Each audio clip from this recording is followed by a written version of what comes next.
हवा में रंग उड़ रहे थे, ढोल नगाड़ों की गूंज थी, देवी माँ के जयकारे पूरे गांव में गूंज रहे थे। लेकिन कुछ ही मिनटों में यह सब आवाजें चीख पुकार और मातम में बदल गई। आगरा के खीरागढ़ क्षेत्र की उटगन नदी गुरुवार को उस दर्दनाक हादसे की गवाह बनी जिसने नवरात्र की खुशियों को मातम में बदल दिया।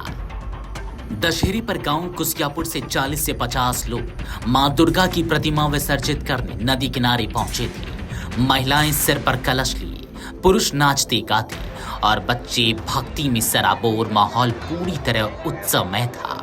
लेकिन जैसे ही कुछ लोग प्रतिमा लेकर नदी के भीतर गए, गहराई का अंदाजा न लगा सके। अचानक चीखें उठी, बचाओ बचाओ, और देखते ही देखते 13 लोग पानी में समा गए। एक पल पहले तक जहां देवी मां की विदाई के गीत थे, वहीं अगले ही पल नदी से उठती चीखें पूरे माहौल को कंपा गई। किनारे पर खड़े परिजन बदहवास होकर दौड़े, महिलाएं विलाप करने लगी और मातम छा गया।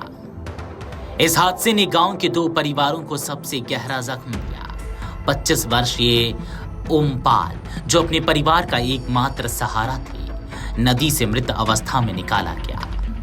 4 साल पहले उसकी शादी अर्चना से हुई थी। 2 छोटे छोटे बेटे हैं। पिता का पहले ही देहांत हो चुका था और अब ओमपाल की मौत ने पूरे परिवार की दुनिया उजाड़ दी। पत्नी अर्चना चीख चीख कर बस यही कह रही थी, अब मेरे बच्चों का सहारा कौन बनेगा। गांव का ही 24 वर्षीय गगन भी नदी में डूब गया। उसके साथ उसका छोटा भाई हरीश भी पानी में उतरा था। गगन की मौत की खबर सुनते ही पिता यादव सिंह बेसुध हो गए। अब वे समझ नहीं पा रहे हैं कि बड़े बेटे के शव पर मातम करें या छोटे बेटे की तलाश में भटके। गांव में मातम ऐसा कि हर घर से विलाप की आवाजें आ रही थी। जिस अंगने में सुबह देवी मां की विदाई की तैयारी हो रही थी, वहां शाम तक रोते बिलखते परिजन और सन्नाटा छा गया। महिलाओं ने अपने बाल नोच लिए, कई बेहोश होकर खेत में गिर पड़ी। बच्चों की मासूम आंखों में सवाल थे कि उनके पिता और भाई अचानक कहां चले गए। दोपहर 1 बजे हुए इस हादसे में सबसे बड़ा सवाल प्रशासन पर उठता है। शाम 5 बजे तक ना तो कोई गोताखोर पहुंचा और ना ही राहत बचाव का दल। मजबूर ग्रामीण ही गीले कपड़ों में बार बार नदी में कूदते और मायूस होकर किनारे लौट आते। आखिरकार कई घंटे बाद स्थानीय गोताखोर और पुलिस पहुंची, लेकिन तब तक देर हो चुकी थी। ग्रामीणों ने आरोप लगाया कि अगर समय पर सुरक्षा इंतजाम होते तो यह हादसा टल सकता था। नदी में कोई घाट नहीं था, न ही बैरिकेडिंग। प्रशासन ने पास के पुल के पास विसर्जन घाट बनाया था, लेकिन ग्रामीणों ने गहरे पानी में जाकर मूर्ति विसर्जन किया और यही उनके लिए मौत का जाल साबित हो गया।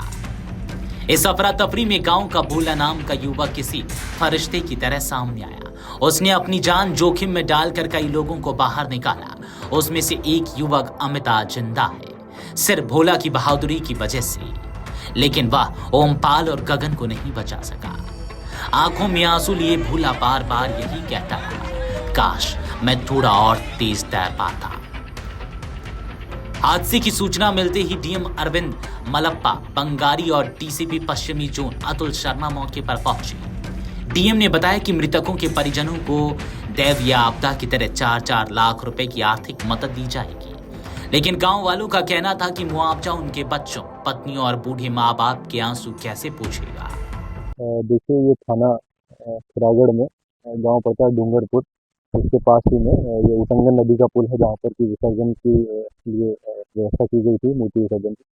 वहीं ये खुशियापुर गांव के लोग हैं, जो कि विसर्जन करने के लिए अपनी मूर्ति लेकर आए थे। तो ये जो विसर्जन स्थल है, वहाँ पर ये गए और ये लोग नदी में विसर्जन करना चाह रहे थे, जिससे उनको मना किया गया। तो इनके द्वारा वहाँ से ये कहकर लौट लौट ये लोग लौटे।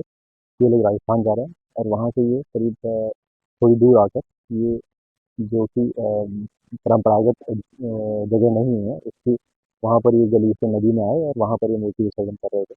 इसी में करीब 10-11 बच्चे 10-11 लड़कों के डूबने की इसमें सूचना है, जिसमें कि हम लोगों ने 3 को रेस्क्यू कर लिया है।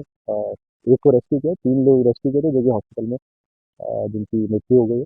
बाकी रेस्क्यू ऑपरेशन अभी चल रहा है। वहाँ पर स्टेट पीएसी, फ्लड पीएसी की भी टीम है और एसडीआरएफ की भी टीम है, एनडीआरएफ की भी टीम है, सब लोग लगे हुए हैं और हम लोग रेस्क्यू ऑपरेशन चल रहा है। दशहरे की रात गांव में रोशनी नहीं बल्कि अंधेरा छा गया। माँ दुर्गा की प्रतिमा विसर्जन के गीत अब किसी को याद नहीं। लोग बस यही कहते रहे कि इस बार माता रानी की विदाई उनके लाडलों को भी अपने साथ ले गई। Video desk अमरउजाला.com।